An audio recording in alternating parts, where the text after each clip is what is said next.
Hey guys, welcome to the laser show for Tesla. It looks like a laser show with all these trend lines, doesn't it? Like rays of, red lasers and green lasers going on, like a disco effect. Anyway, so this is the stock chart for the week. Well, today is Sunday, the 16th of February. So heading into next week, the 17th, Monday, the 17th of next week. The stock market's going to be closed, guys, on Monday because if you look here, guys, we have where is it? Washington's birthday. So Monday, the 17th of February is Washington's birthday.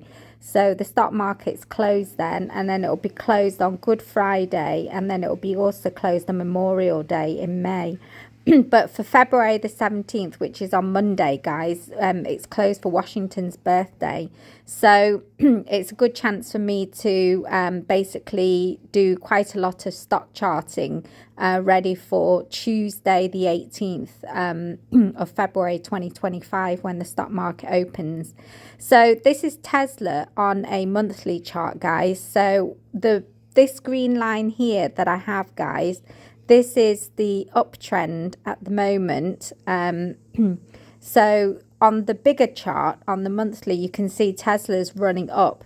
And then this other green line here is also showing you that Tesla's going up. And it's been in an uptrend.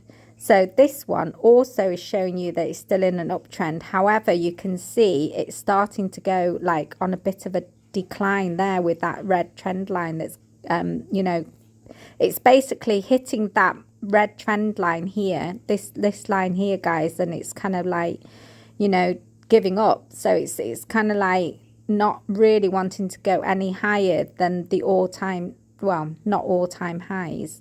Oh no, it is all-time highs. Sorry, guys. Yeah, all-time highs are almost 500 a share. It's been a while since I've looked at Tesla. So anyway, that's the monthly. Let's have a look at the weekly, see how that differs. So when I go into the weekly chart, each of these candles that you can see represents a whole week. So last week Tesla ended on this doji here, but it's a hammer doji. So this here looks as though it's looking for a push up. You can see where buyers have just jumped in and just move this all the way up to close point, to the closing price of 356.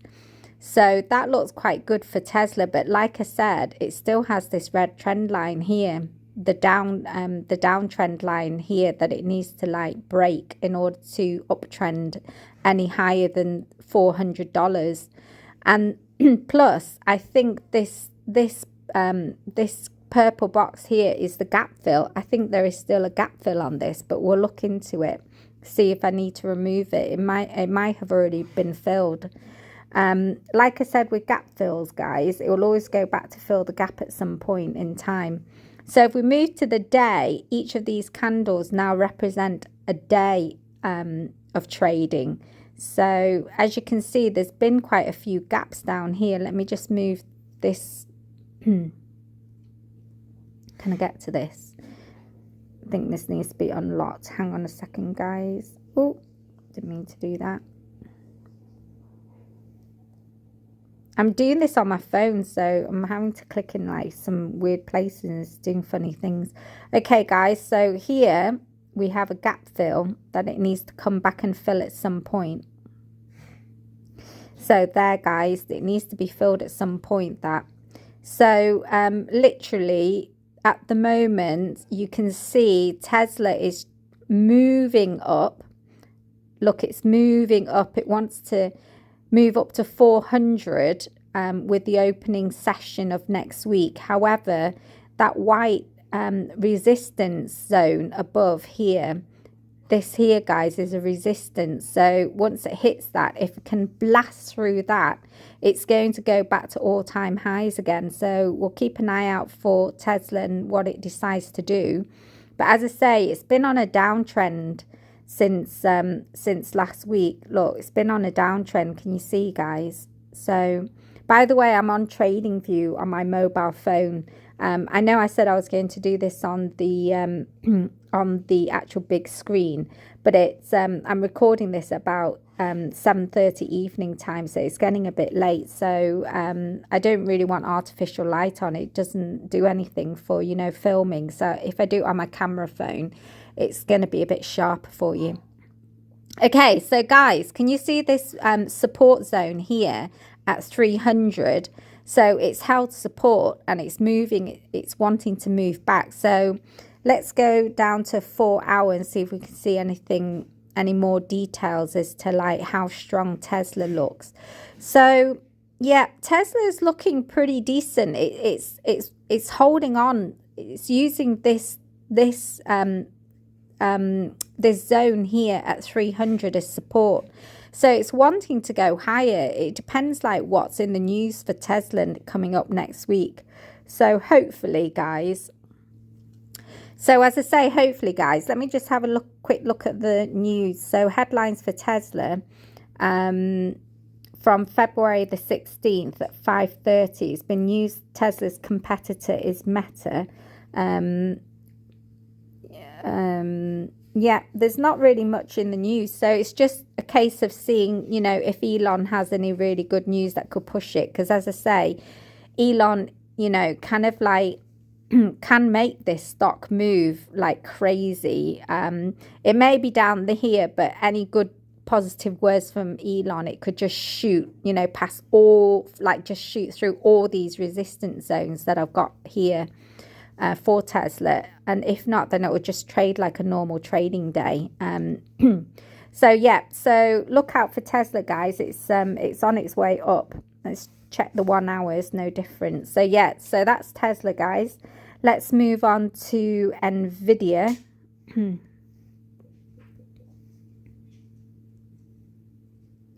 Okay, so again, I have some lovely laser shows going on for Nvidia. So we'll start off, guys, with the monthly chart on Nvidia.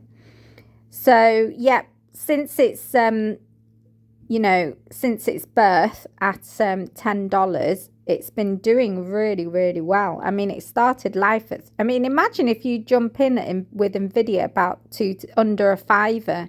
Well, under $5, you'd be like banking money at 150, almost $150 today, guys. Like that's that's one heck of a stock. Like this stock is the top AI stock at the moment, and no wonder why that is. I mean, Nvidia as a company is kind of like huge in terms of, you know, what it offers to the market. So yeah, laser show, here we go again. So it's definitely a very good trending stock. It's going up and up and up and up. There's nothing really much to say about Nvidia. It's a very strong stock. There's a pullback, but as you can see, with a pullback at 118, people are just buying it up in droves. Just look at that huge monthly candle there.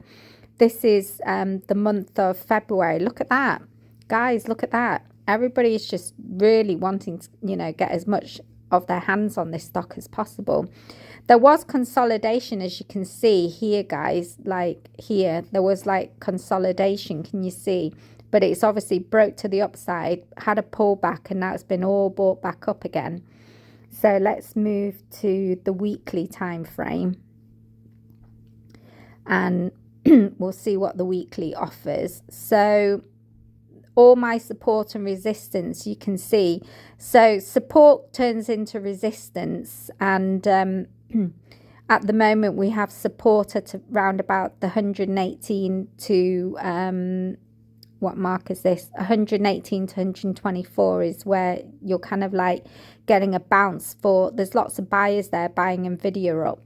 So at the moment you can see it is trending upwards. Yep, it's broken the downward trend a few times, and on this weekly, the easiest thing I can say, guys, is if you go into a line chart. This is what I learned from a lot of different traders. Where's my line chart? Oh, I think I'm in the wrong bit there. Hang on a second, guys. Yeah, so this is what I've learned from a lot of traders, that if you want to chart these things a bit easier, if you use the line chart, can you see it's a lot easier to figure out where to put your trend lines? Because like the closing points and the peaks, and like you can see a lot easier where to mark up. So if I mark this up a bit better, and as I say, about, you know, 3 touch points are always best, but if you can't always get 3 touch points in, just try your best to do a trend line just to show where it's going. I mean, like if I did a trend line here, it doesn't really make much sense. So if I leave the trend line there, and so can you see, guys, on there you can see how easy it is to spot where to put your trend lines, because each of those peaks are where the closing price is. Let's get this a bit more on point. If I make this 2, it might be a lot sharper, this line. Okay, so then we can now go back to candlesticks. So yeah, that's better. So now I've got like a better trend line. So you can see there from that descending red trend line above that Nvidia is heading towards it, but it may not break through, or it may break through to keep going higher. It depends on, you know, how it trades on Monday and if there's any news. Oh yes, there's earnings coming up. Yep, there's earnings coming up soon for Nvidia. So we could have like some crazy volatile, well, we will definitely have crazy volatile moves. Let's go into the day chart for Nvidia, guys. Oh, can you see a gap fill there, guys? Oh, I love gap fills. It's like one of those things that I'm like really loving to fill in. I don't know why. Right, so let's fill in this gap fill. I've already got it set up. Let me fill in my gaps. Okay, so there is a gap fill here, guys, on the daily time frame that Nvidia is trying to fill as it's moving upwards on the day chart. So if it can blast through this gap fill here, guys, like if it can blast through here and then just rocket all the way through, it could go back to all-time highs, ready for the earnings for Nvidia. But because it's been in the news about, you know, having competition with, you know, DeepSeek causing, you know, basically this whole slump when it kind of like downtrended, earnings may not be as, you know, well, the earnings may be just excellent, but then the sentiment of the market because of DeepSeek and AI and the competition there, kind of, we'll wait and see, guys. I'm not quite sure which way earnings will go. Not that, you know, I ever know which way earnings will go. Like Palantir was just like amazing, but if we get a huge, you know, kind of uptrend for Nvidia as it explodes on earnings, that would just be tremendous, because that's going to take Nvidia way past its all-time highs of like, you know, 153. Then it'll be in price discovery mode. Gosh, who knows how high Nvidia could go. Like it could go super high. So as you can see on the 4-hour chart, guys, Nvidia is like slowly creeping and filling that gap fill, but whether it has the oomph or, you know, the gumption to go past the break from the downtrend and then make it, you know, make its way back to all-time highs and then go into price discovery, we're not really sure. We'll wait for next week. Okay, moving on to the SPY. Okay, I actually haven't charted this on my video yet, so I'm going to have to do it fresh, which is good for you guys. I'm not quite sure what these red and green lines are, so let me just get rid of them. Must have been from a while ago. Okay, so guys, we are on the monthly chart, and I'll show you how to really like, you know, mark up these charts. So like I said, the easiest way is to go into a line chart. That's the easiest way that you can spot where, you know, the swing highs and swing lows end. So let's get my rectangular box ready. So we'll start at the bottom. Well, not really at the bottom, but we'll start quite close to here. So back in the day, this is a point where, you know, there was support for the SPY, and the SPY is the S&P 500, guys. So it's the US top 500 companies that you invest in, and obviously the majority of the top 500 that really holds up the SPY. Well, it was the Magnificent Seven, but for the past, you know, few months now, it's just been Nvidia that's been holding up the SPY. So I think this is where Warren Buffett's kind of, you know, speech about, you know, less diversification and more just singular, you know, investments into one stock kind of does you, you know, really, really does well for you. So had you known how well Nvidia and how powerful Nvidia was going to be, and you literally just had most of your, you know, money in Nvidia, you would have done really well. So anyway, guys, so that was a support here, as you can see back way down when the price was about 270. Normally I wouldn't chart so far down, but because I haven't charted this before, it's quite good just to have it on, you know, your your radar where these kind of zones are. So that's the demand zone, the supply zone, the demand zone, the support zone. They're both kind of like the same thing. It's where buyers are sat waiting to purchase these stocks for trading or for investments. So let's move that there.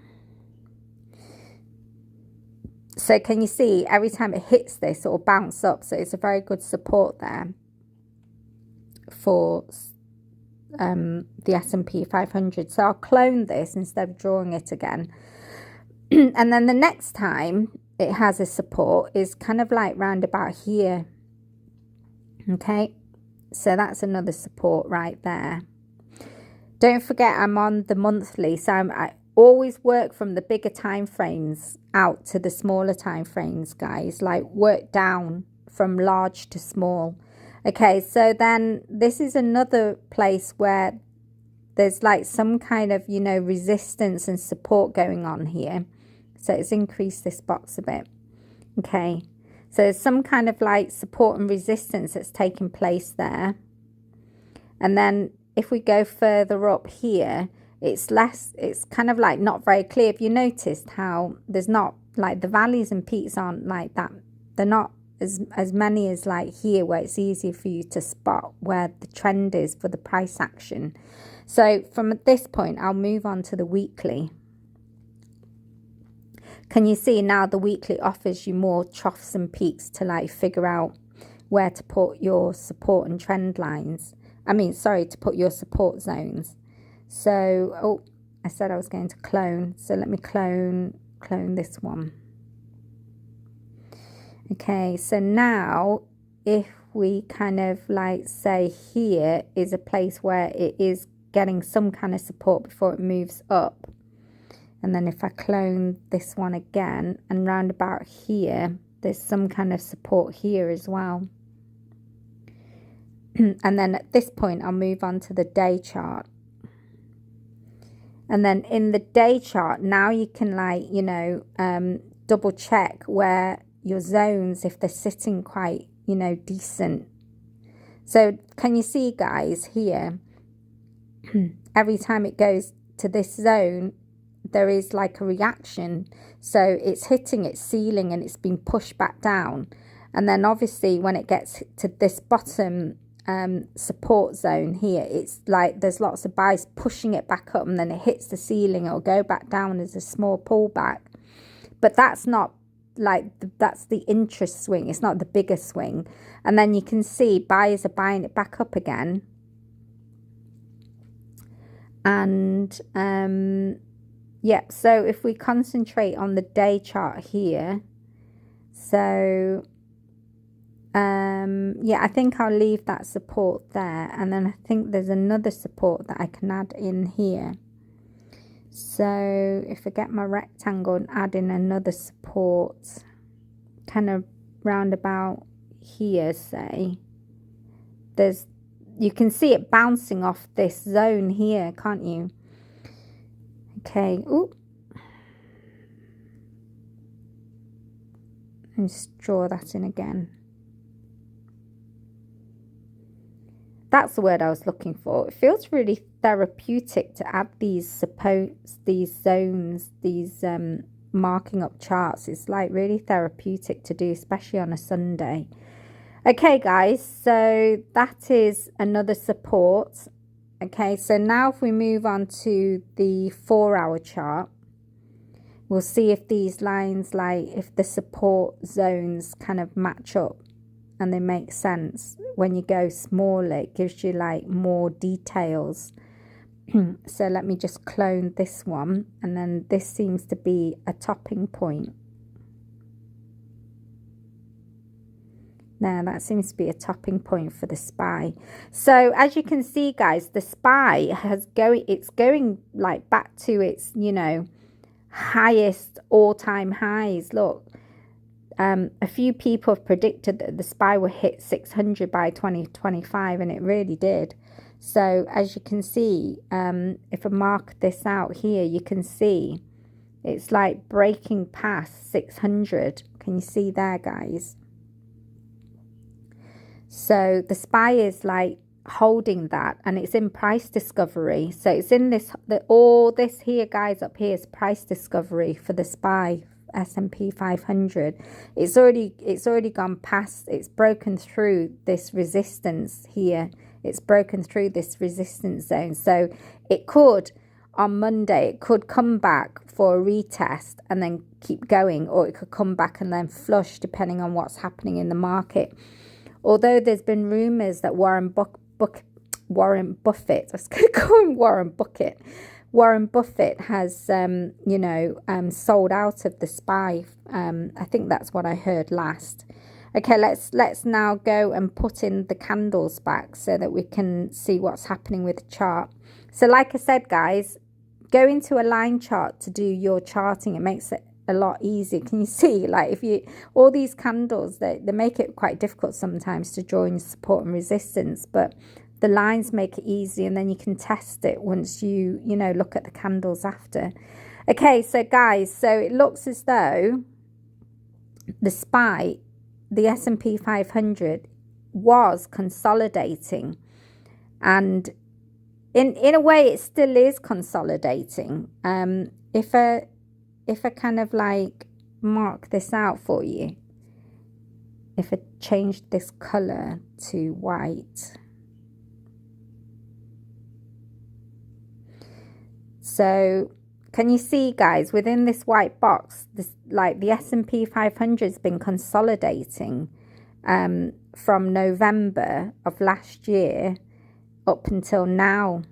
So it hasn't, like, all it's been doing is it's just been like bouncing about in here. Look, it hasn't been doing anything. It's just been bouncing around. I mean, you can do intraday plays, but yeah. So on the 4-hour chart, let me just get rid of that white box.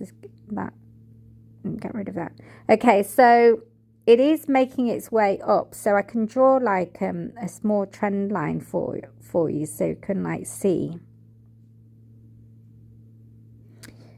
Change that to white. Okay, so can you see, guys, it is trending up, but then don't forget there is also, you have to be aware that there is also this trend line here that's going down. So we keep an eye out on this, because even though it's broken through, even though like the SPY has broken through here, look, it's broken through to go up, and it's in an uptrend at the moment, that you never know, it can like come back to retest, do a back test, retest, and then it can like carry on going up. So if I have a marker, maybe I can mark that out for you. So can you see, guys, it's doing this, and it normally it can. So this is why it's good to have your support and resistance, because there's two points where the SPY can like retest and backtest.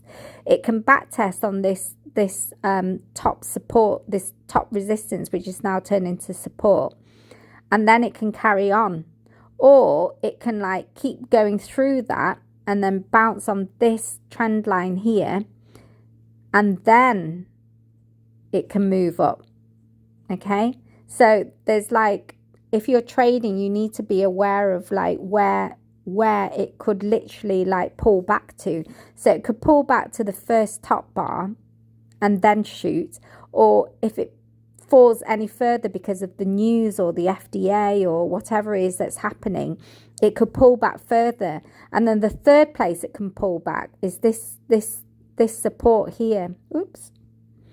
Is it could pull back to this second green bar here that I've got as support.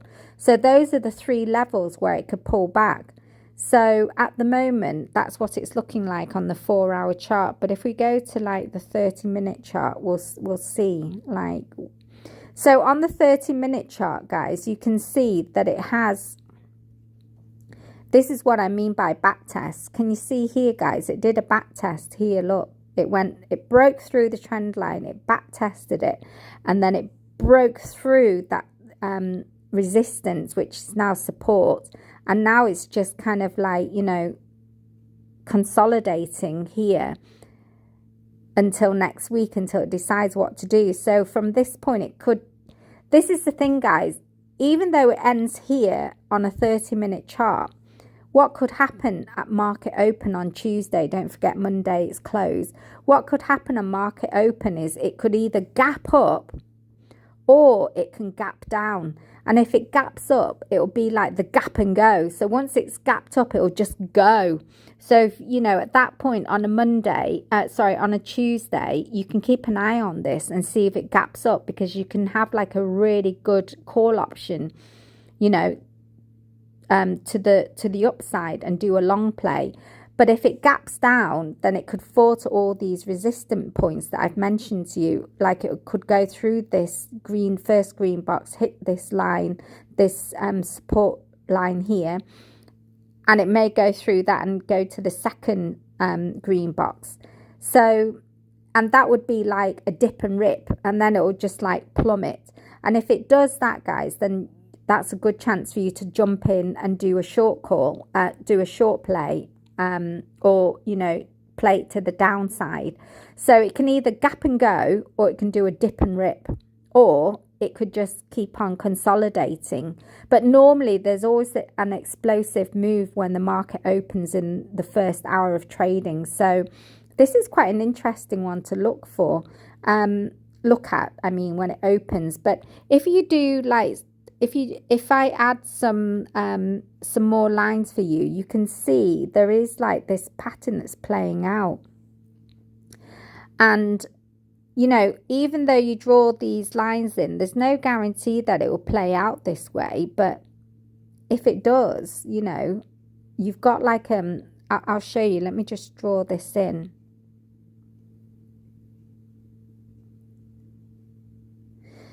So here, oh, let me just put that back again. What happened? Okay, let me just draw this in again, guys. So if you're a golfer, this could be like, you know, a great chance for you to like have a hole in one, as they say. So here, because it's been on an uptrend, okay, so can you see this flag pattern here, guys? So with this flag pattern, there's a good chance it could like explode upwards and carry on. But like I said, guys, even though there's this pattern that's playing out, it really does depend on the news and, you know, what happens in the news that kind of defines how SPY will move. And also Nvidia, like I said, Nvidia's been holding up the SPY like most of like the past few months. So every time Nvidia does a big move, then the SPY kind of like follows suit. So anyway, guys, that's SPY. And I'm going to have to throw in my degen play, guys, because I'm a bit of a degen when it comes to GameStop. You see this huge move that GameStop had on the after hours on February 13th, just before Valentine's Day. Look at this huge move, guys. This huge move here was simply because like there was speculation that GameStop, the CEO of GameStop, Ryan Cohen, was, you know, he had a photo taken basically with Michael Saylor, the CEO of MicroStrategy, the biggest owner of Bitcoin at the moment, the guy that owns, you know, the company that buys loads of Bitcoins on behalf of his private investors. But so anyway, so the picture of Ryan Cohen was taken with that guy, with Michael Saylor, and the speculation was that the so many billions, I think $4 billion dollars that GameStop has in its holdings is going to be like used to buy Bitcoin.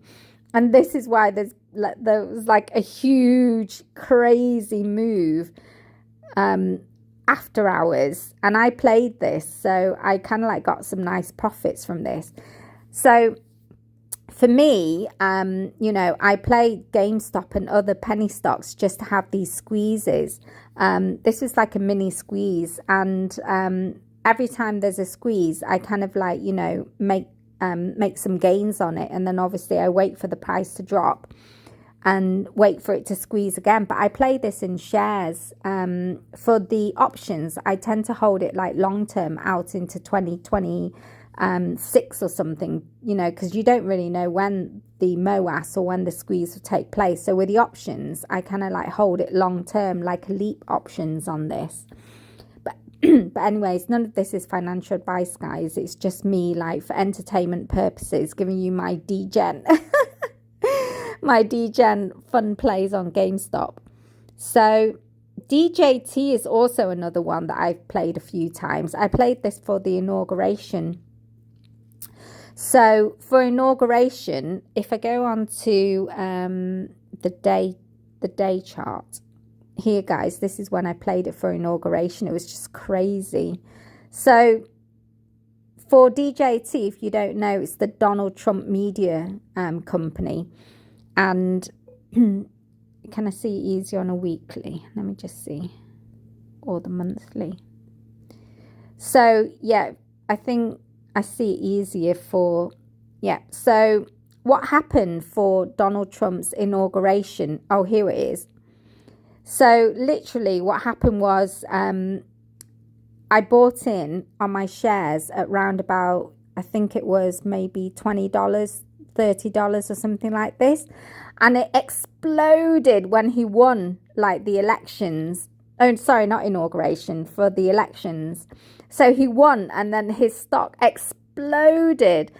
And there's this thing called halting in trading, where if a stock kind of like runs so many percent like faster than it should, it gets shut down.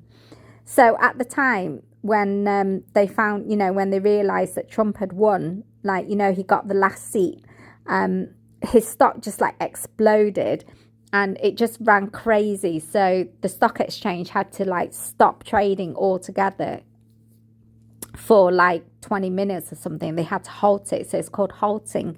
And when they halted it at this price point, like literally it couldn't go any higher than this. It just couldn't. So what happened was everybody kind of then thought, oh, it's over. So everybody who bought like where I did, they all started selling out. So I did the exact same thing. Like I sold out as well. And when I sold out of it, obviously everybody else sold out. And then obviously it crashed and it got dumped. So then it never went any higher. So from then it's just like been on this downtrend.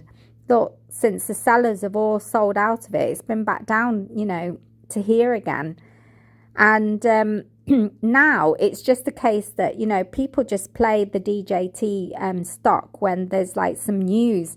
So at the moment, the tariffs is, you know, not really in favor of Trump because he's, you know, it's not in favor of, you know, this stock running. But as soon as like Trump comes out with something that's going to be like amazing for like everybody, then this stock is just going to fly to the moon again and then get halted. But the thing is, because a lot of people have played this, and it's the same with GameStop. When people play these kind of penny stocks or these kind of degen plays, there's going to be what's called bag holders. And you've got to be careful of these bag holders, because when there is bag holders in the market, like say you were playing this DJT Trump back in April, May time, and you didn't sell because maybe you weren't like, you know, you weren't aware what was happening because you weren't like, you know, you're not an active trader. Well, then you would have held a bag of like Trump shares at around about $60 here, you know, $55 to $60. And if you still have a bag here that you've been holding and it's just been dumping, well, then you wouldn't have sold, would you? You would have held on to your bag. So they call them bag holders. So the thing with bag holders is it's like another form of resistance. So they're basically your future sellers of these bags. So they obviously don't want to like lose money because, you know, they're holding it at $60 a share. So they're waiting now. At the price right now is obviously about $30. So they're waiting now for the Trump shares to go back up, DJT to go back up beyond $60, and then they'll get rid of their bags and then they'll sell out. So what I'm saying is there's bag holders in these companies like DJT. So you've got to be careful when you play this, that, you know, as soon as they sell at the price point that they need to get out of, then you need to sell as well. Until all bag holders are out, then DJT can go a lot higher beyond $60. So that's like another DGEM play outside of GME. And like I said, guys, these are just for my entertainment only, for your entertainment only. Okay, so Google's also had a really good run. And I've also played Google, as you can see from all these markings on these charts. So Google is still on an upward trend, and Google is an excellent company, you know, to invest in and also to trade in, although it's a very slow, long grind with options on Google. So I don't tend to like play Google that much. I've played Coinbase as well, as you can see from all the markings I have on my charts. The reason why I played Coinbase is because, oh, look at that beautiful cup and handle on the monthly, guys. Can you see? This cup and handle here, guys, if I can like, where's my marking tool? Here. Can you see, guys, this here? That's a lovely cup and handle. So I know they're funny, aren't they, these patterns, but it does work. So every time you see this, you can see that it will just keep ballooning, keep going uptrending and just go exploding upwards. So yeah, there's a nice cup and handle to keep out for Coinbase. So the reason why I play Coinbase is because Bitcoin, you know, when people trade and buy and sell altcoins and, you know, all the meme coins, they do it through Coinbase. And Coinbase is kind of like the easiest kind of platform for, you know, normies or the general public to use. So the more people that trade meme coins and altcoins and Bitcoin during this alt season and, you know, Bitcoin dominant season, then Coinbase gets, you know, a lot of traffic. And when they get a lot of traffic, their revenue starts to go up. So this is why I trade Coinbase currently. And then obviously MSTR also I trade for the same reason I trade Coinbase. And let's have a look at Bitcoin. So Bitcoin on the monthly here, this is what I meant by the cup and handle. You can see how it works. Like, let me draw it out for you. Where's that brush gone? Here we go. Can you see there, guys? That's the cup and that's the handle, and then it shoots up. Can you see? That's how the cup and handle pattern works. So that's just something to bear in mind when you trade these things. So you have things like cup and handles, head and shoulders, inverse head and shoulders, double bottoms, double tops. Like, watch out for these patterns. They help you to trade. Okay, so Bitcoin is still consolidating, so it's not really going to, it's quite boring, Bitcoin, at the moment. I mean, it was volatile, but right now it's kind of like it's in no man's land at the moment. Look at that, it's just consolidating. It's not really, hasn't decided like where it wants to go yet. Look, can you see, guys?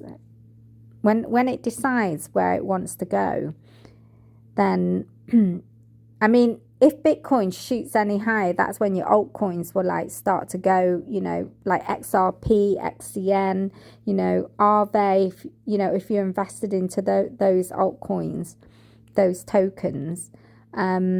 Best tokens at the moment, I think, for the projects are AI, definitely.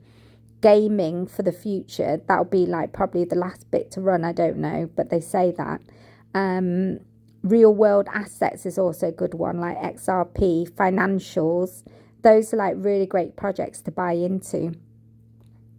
Okay, Mara is the same. I play Mara like I play Coinbase. Yeah, guys, so this is like quite a long, I didn't realize, you know, this is like, it's almost heading towards like an hour, so I'll kind of like cut it short here, guys. So yeah, so Mara is the same as Bitcoin, is the same as MSTR, is the same as Coinbase. They all kind of like wait for Bitcoin to run. So anyway, guys, that's the summary. No, not summary. Sorry, guys. That's the kind of indications of where the stocks and how the stocks are looking for the week coming up. Starting the 18th of February 2025. Like I say, Tuesday it will open. The stock market will open again because Monday is Washington's Day, so it's closed stock market on Monday. So yep, guys, no trading on Monday tomorrow.